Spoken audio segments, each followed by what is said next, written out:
Hi, say to all of you viewers of Equinoxe Television, 6 p.m. by 6 o'clock. It's time for the news. Thank you so much for joining us. Our magistrates, right away, inhabitants of some border localities to the war-torn southwest and northwest regions are complaining as they also now feel the intense heat of the Anglophone crisis. This is after at least 8 people were shot to death at the Market Square in Birmingham, a locality in the Galim subdivision, Bambutus division of the West region. The attack is said to have been carried out by suspected separatist fighters. You will be hearing more we'll be getting eyewitness accounts of the brutal killing of people in Birmingham in this news edition. Plus, at least 30 people have as well been reported dead after a stampede in a stadium in the DRC during a mass recruitment, and the victims all tried to force themselves into the recruitment ground. When the unfortunate incident happens, they were all trampled upon. Viewers, those are our major stories. Details when we come back.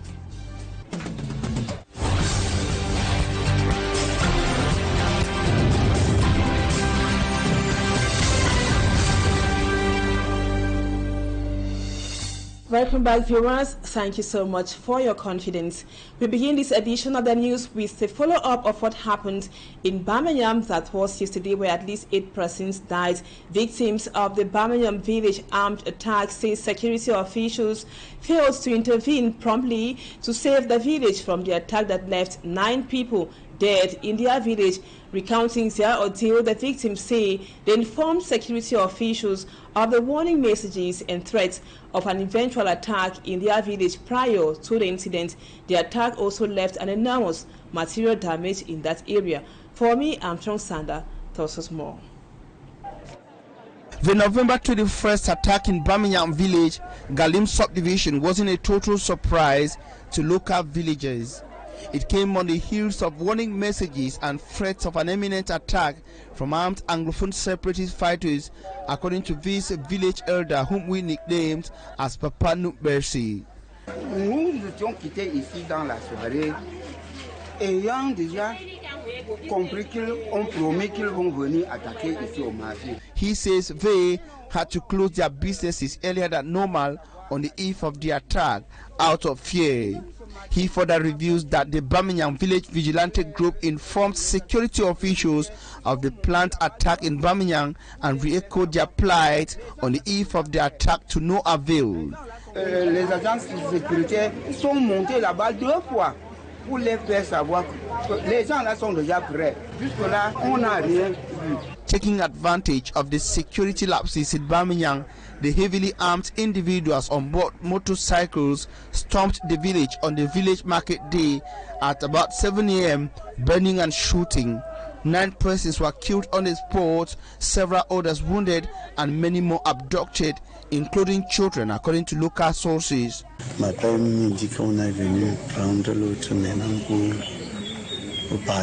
This patron of a small market gardening business structure says one of his workers was taken along by the gunmen while 2 others succeeded in escaping.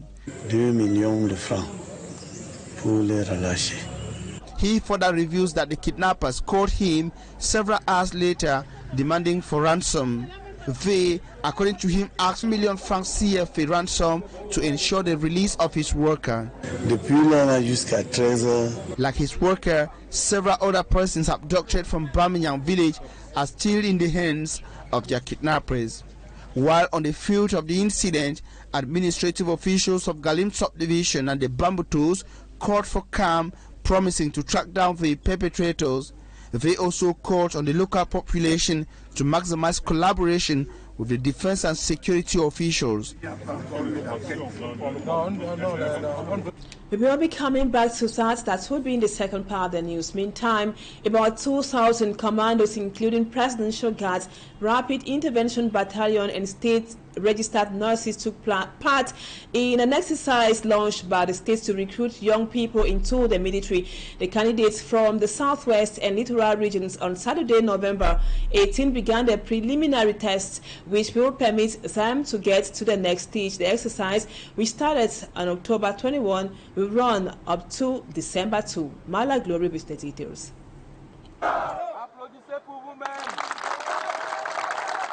The recruitment exercise that took place at the military engineering headquarters in Douala saw the presence of about 300 candidates from the littoral and 200 from the southwest region.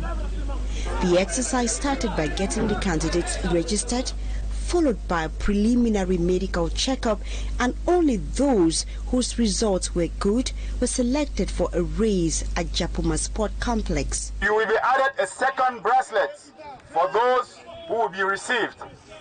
The others, unfortunately, will need to go back home because it's not everybody that will be received. Are we okay? Yes. For this, the candidate had to cover a distance of 20 kilometers, carrying a load of 20 kilograms. There was no injustice. Just to say that if you are not among the 300 people awaited for the littoral region or the 200 for the southwest, you cannot take into account any reason. So you have to run and to be among those people. Candidates including Presidential Guard, Robbery Intervention Battalion and State Registered Nurse. After completing these stages C, they now await their final result with so much optimism. I pray that the next step that will be coming, I will be able to pass through. Yes, I pray God give me the force that my name will come out. The next stage will be a brain test, then another medical test before the final result. The recruitment exercise is supervised by Colonel Gabriel Twang Jakin Creel, who is in charge of operations at the National Commission of the 2023 recruitment, which started on October 21st and will run till the 2nd of December 2023.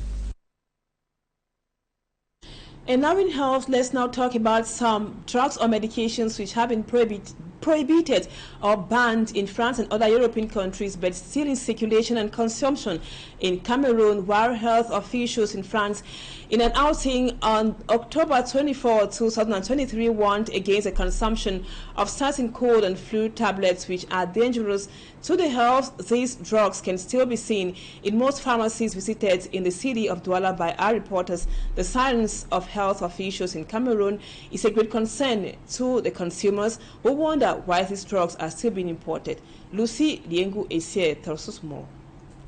On Monday, 24th of October 2023, France National Agency for Safety of Medicines and Health Products warns its citizens against the use of cold tablets containing a molecule called pseudoephedrine.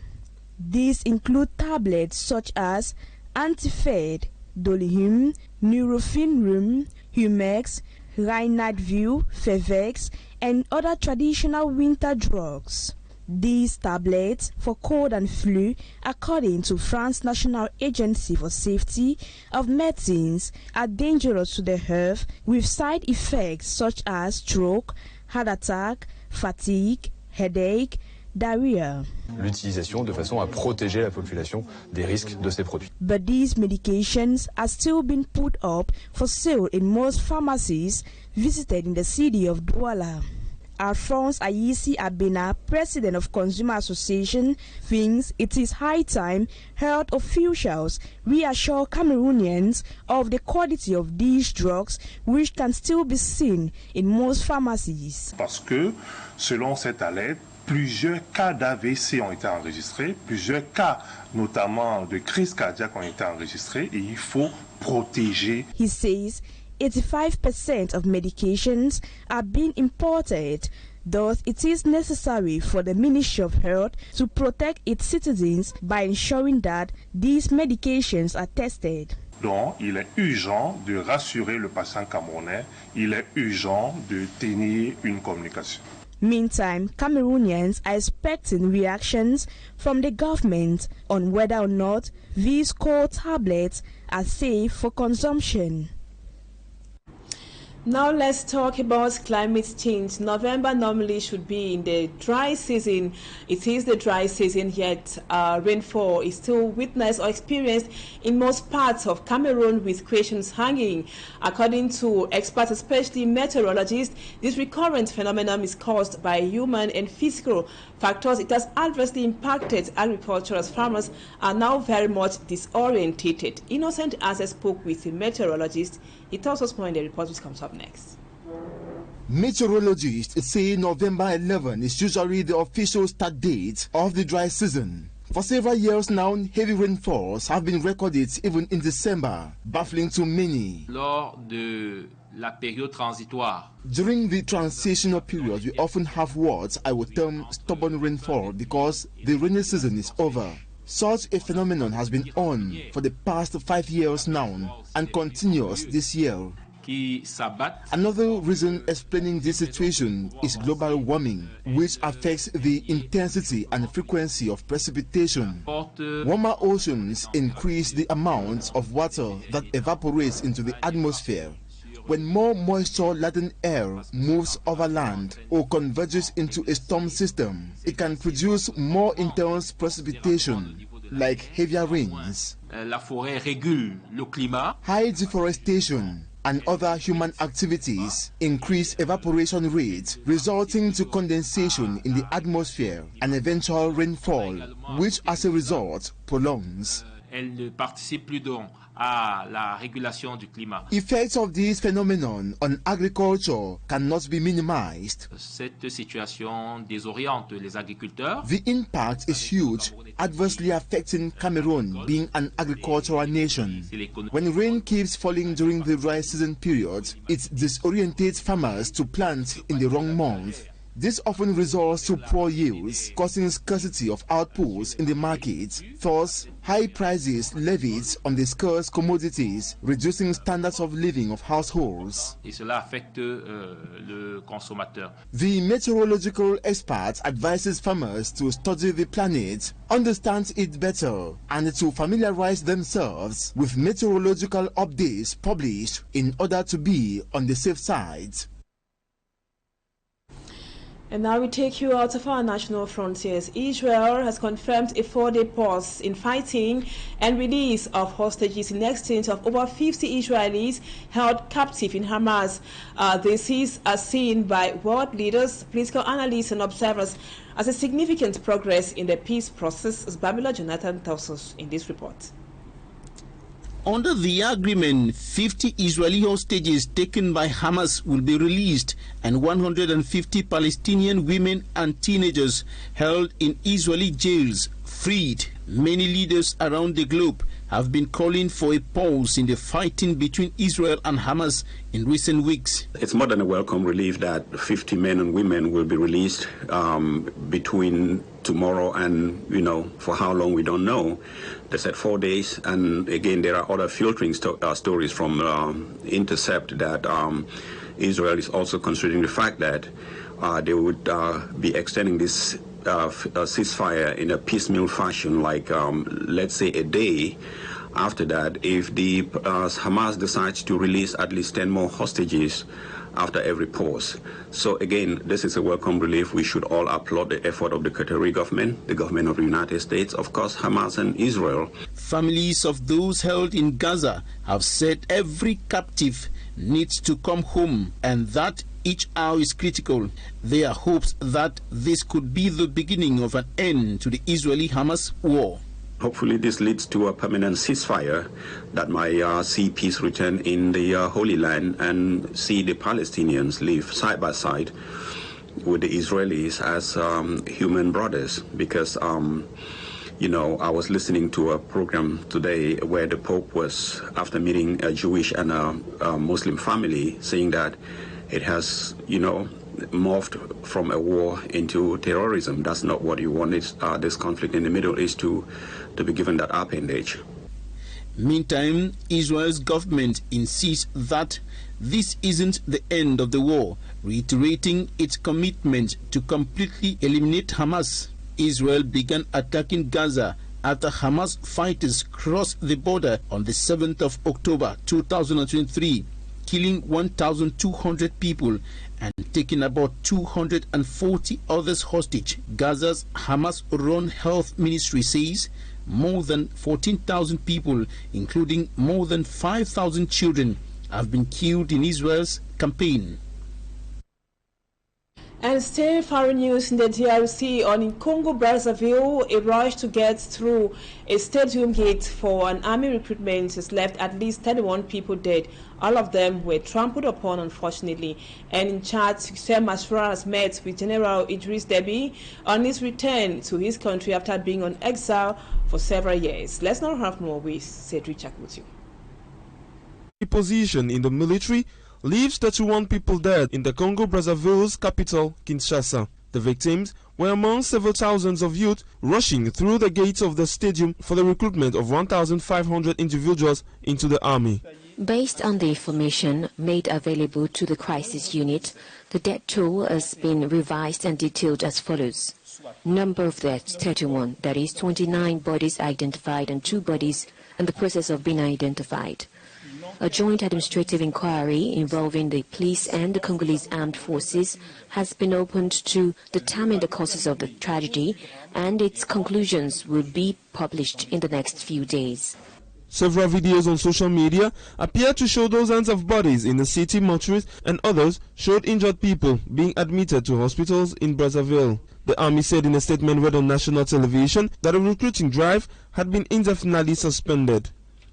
Elsewhere in Chad, Succès Masra, one of the main Chadian opposition leaders, returned to the country after a year in exile following the bloody repression of a demonstration he called for. He officially met General Mohamed Idriss Déby, Chad's transitional leader. According to political analysts, the meeting marked the reconciliation between Succès Masra and his transformateur party and the authorities after the deadly events of October 20, 2022.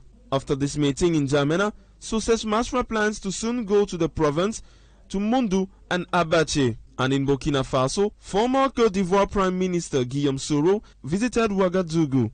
The former boss of Côte d'Ivoire rebellion met the head of the Burkina Faso junta captain Ibrahim Traoré. Guillaume Soro congratulated Burkina Faso and its leaders for the fight against terrorism. His greatest wish is to return to his country, Côte d'Ivoire, after he left for exile. And now we talk sports. Cameroon has the same points with Cape Verde and Libya in Group D of the FIFA World Cup qualifiers with 4 points each after playing a 1-1 draw against Libya as the 2 matches of the qualifiers were played on Tuesday. This far, the qualifiers have seen some untold results being recorded, especially by teams in Africa. Smart Njikangibo reports.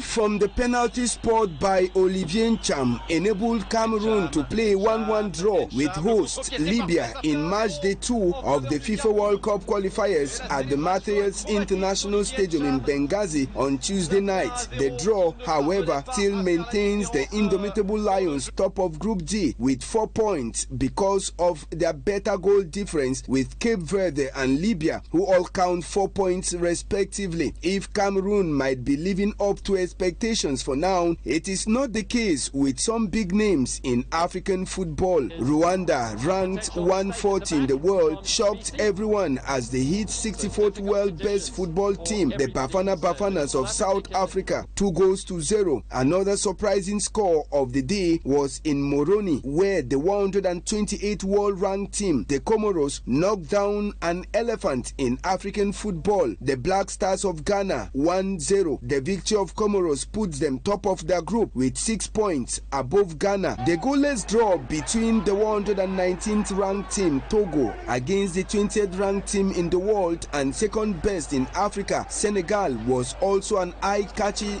result for many sport fans. Sports analysts have also wondered aloud about the form of the Super Eagles of Nigeria, ranked 40th in the world and sitting Africa, on their matches against Lesotho, ranked 153, and Zimbabwe on 125th, the boys of coach Jose Pizarro only came from a goal down to equalize in their last 2 outings. After 2 matches played, Seychelles have conceded already 14 goals. It was a tense atmosphere that characterized the Maracanã Stadium in Brazil as hosts lost to Argentina 0-1 in a FIFA World Cup qualifiers match. Thank you, Smart. That report brings us to the end of the first part of the news, viewers. Thank you for being there, but let's go away. Talking Points is up next.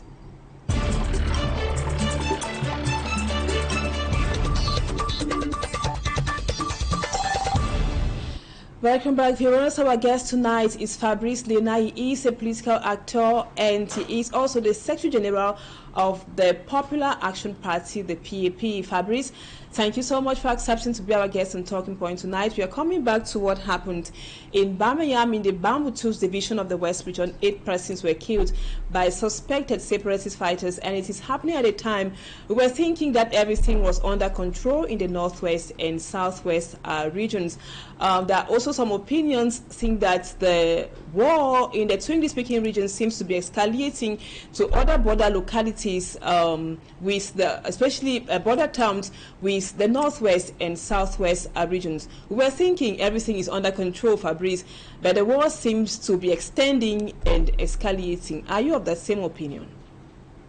It's with a sad note to once more talk about what happened in Bingham yesterday, because we are still in the war, the clash between separatist fighters and the central government forces.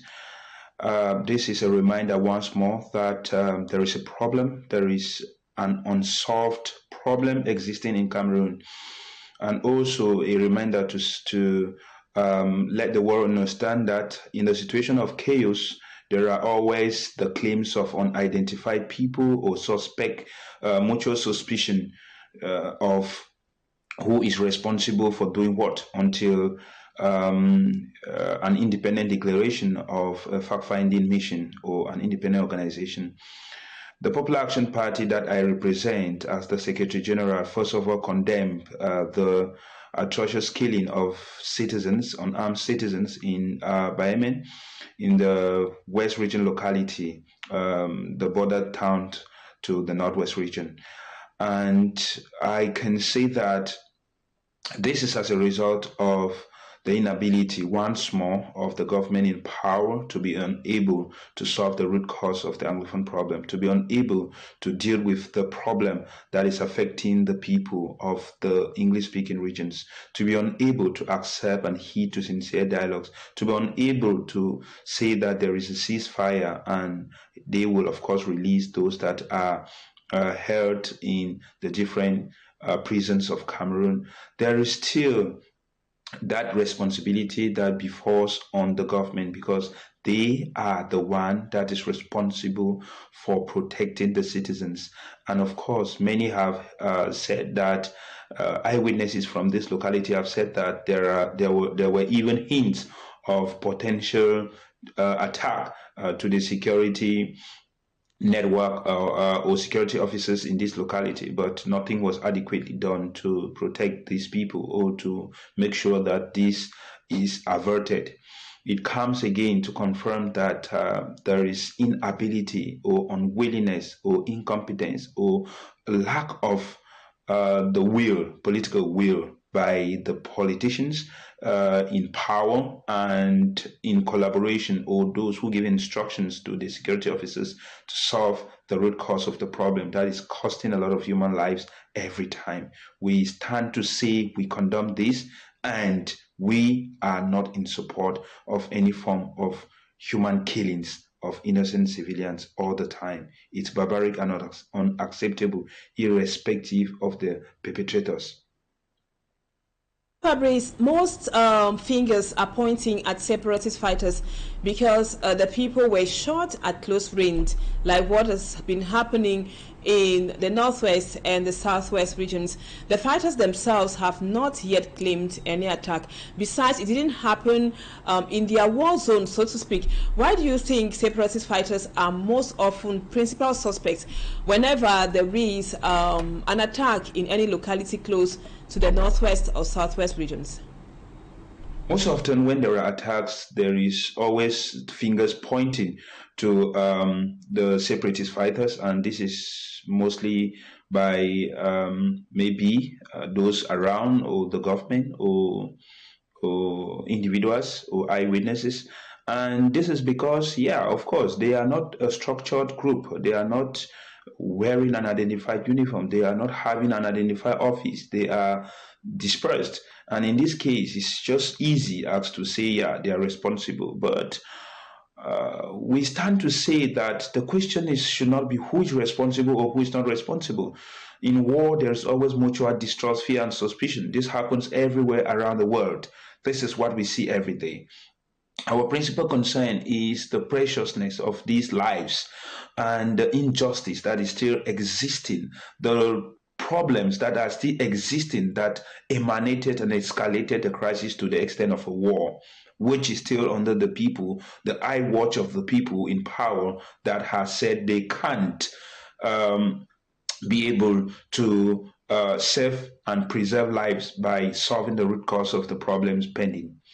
So the accusations are not helping anyone. The accusations are not helping the government. They are not helping the separatists. They are not helping the population. The accusations are simply making things worse on the side of the civilians who cannot be able to go around, do their daily business activities, their hustles, and stay without being afraid, psychologically tortured of the fact that there could be a potential attack by whosoever that is responsible. Like I said before, we condemn whatsoever attack that is perpetrated by anybody. But at the same time, we call on whosoever that is given instructions to go and kill, that is a wrong instruction. Human lives are precious and priceless, and they are sacred, and on no account should anyone be given instructions to go and take the life of another person. I talk as the Secretary General of the Popular Action Party, a party that looks at human life to be primordial, to be the prime concern of anyone who is leading neither a revolution or standing to be the people's leader in a government. So we are not in support of any form of atrocity against the people from whatsoever end. We are in support of such progressive strategy that will lead to resolution of the root cause of this problem. And that is why we keep on talking and we keep on pleading, we keep on submitting, we keep on advocating and struggling to obtain for our people the things that are right for them in the most non-violent means possible, but at the same time calling that violence only help to kill people. They don't help to solve problems.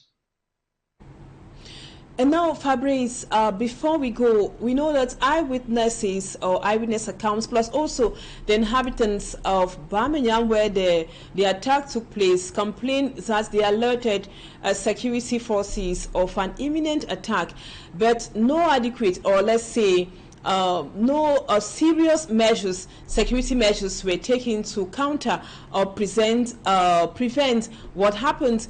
This is pushing some opinions to think some individuals or groups might be feeding fat from the war, feeding fat from the war in the northwest and the southwest regions, that is on people's tears and on people's blood. What do you think about that, Fabrice, as a political actor?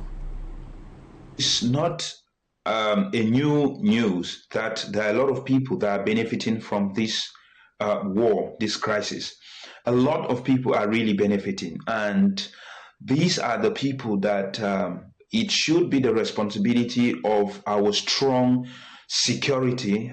Cameroon had always been applauded by observers and international analysts as a country with strong security network and security services. I think if these guys are this smart, they should be able to identify, and of course, those who are feeding fat from this war. I don't mean the people who are actually holding the gun, but those who are giving instructions to these people who are holding the gun, those who are doing the armed transactions, those who are buying the guns, those who are giving the instructions for these guys to go ahead with whatever thing they are doing, be it the military or the separatists, because on both ends there have been human rights violations in one stage of this conflict or the other. That must be admitted for us to move ahead. And we say that any individual that is